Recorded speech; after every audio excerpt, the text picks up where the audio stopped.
Hello, everyone, and welcome to the studio. This is Kurt McInnes.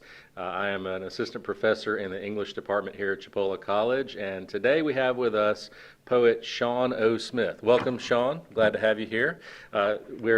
Sean is going to be the guest speaker at our Chipola Poetry Cafe, which is Thursday, June the 3rd at 7 o'clock out at the theater building, actually outside on the west patio, where it's going to be an outdoor event. And we'll have several poets reading their own work, but the highlight is going to be a talk by Sean O. Smith. And so, Sean, tell us a little bit about yourself.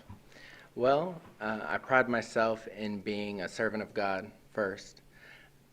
Real close after that, I'm a husband to my beautiful wife, Allison, as I call her. And then I'm a father to two wonderful children. Yeah. Right after that, I'm a poet. That's what I do. I walk around life and write poetry. Well, let's talk about that. If you had to give yourself a style of poetry that you write, what style would you say you write, if you could characterize it in a few words?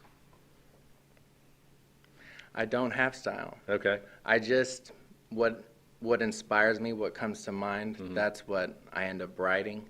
And sometimes I can form something out of it and stick to a style, and that helps me, but I don't sit down thinking I'll be writing a sonnet today or something like that. Okay, so it's a variety. It's a varied style. It's Yes. whatever kind of just comes to Absolutely. you. Okay, I get Yes, sir. that, yeah. What about your process? You alluded to it a little bit. I know that there are really two camps when it comes to poetry. There are those kind of the classical idea of sitting down, using all the techniques and whatnot, and maybe form like a sonnet or something and saying, okay, today I'm going to write a poem.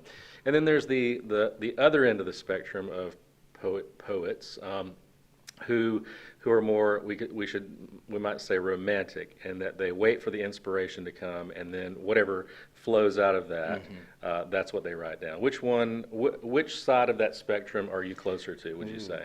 Closer to romantic. I just see moments, and I can't help but think I'm inspired by words, and I think a thought, and I either think to myself that other people will relate to it, or it has some meaning to me, and so I can't help but write it. And so at that point, I may tip towards the other side of classical, where I see it can be shaped a specific way if I work on this theme or this idea in a particular manner. Yeah. Well, I'm familiar with his poetry, and I know that he's very meticulous in how he thinks about his poetry. There's a lot of meaning packed in there. We're going to get a chance to hear a poem in a little bit, but first of all, I wanted you to show us the book that you brought and tell us about your other books. You're a published poet, and Yes, sir. So give us the rundown on your books and your latest and all that. Well, the other two books, I have many books, and they come in different forms. This is a collection of poems, which is my official book. It's attached to an ISBN, which gives it validity. The other books, they're kind of free form, and I release them on the internet. And in the digital age we live in, that's a little bit more convenient for practicing or releasing smaller ideas as opposed to larger ones. This one in particular, Poetry is Dead, is my newest collection of poems. Let's show it to him. Here we Please. go. Okay, this is it sideways. Poetry is Dead. Okay, and what's this book about? This book in particular, I've been thinking about how people try to categorize poetry and say it's this or that, or they try to justify their beliefs in it.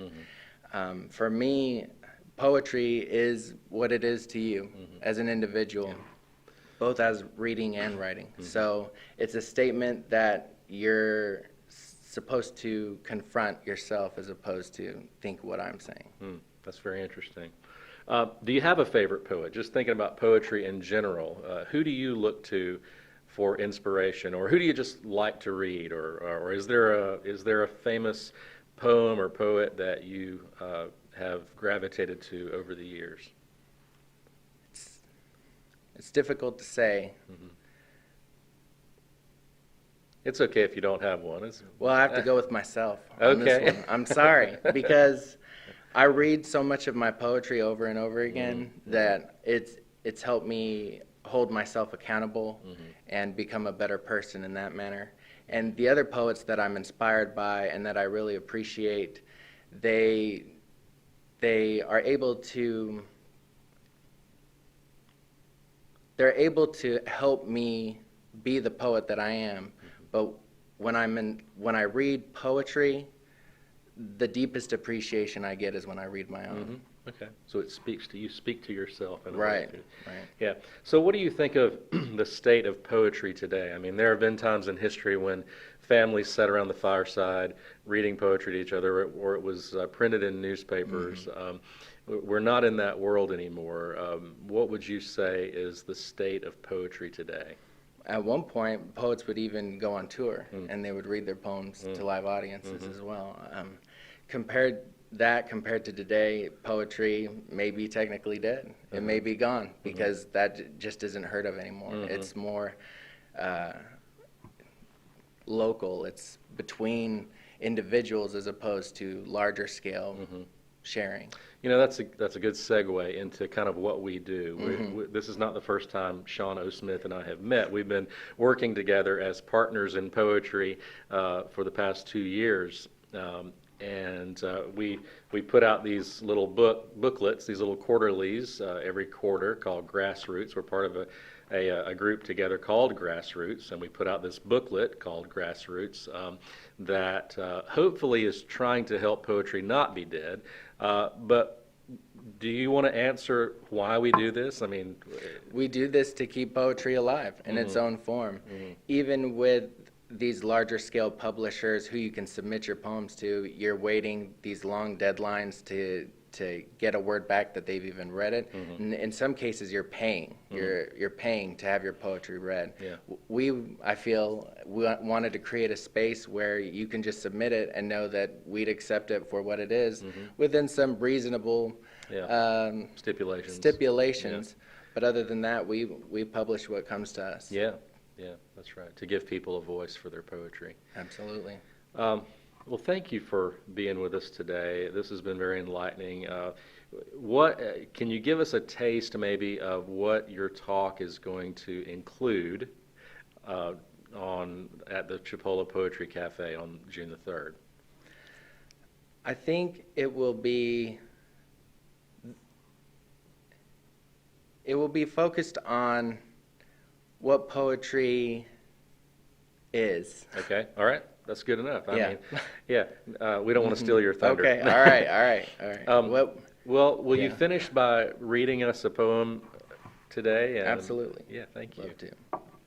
So this poem is in my book, Poetry is Dead, a collection of poems, and it is titled Bittersweet. My daughter asked me to pull her tooth today. I'm proud, honored. It was tough, short of a struggle. I mourn her innocence as a bit more fades, and she now knows the taste of blood. That was one of my favorite ones that I read. Yes, I really like that. Yes, sir.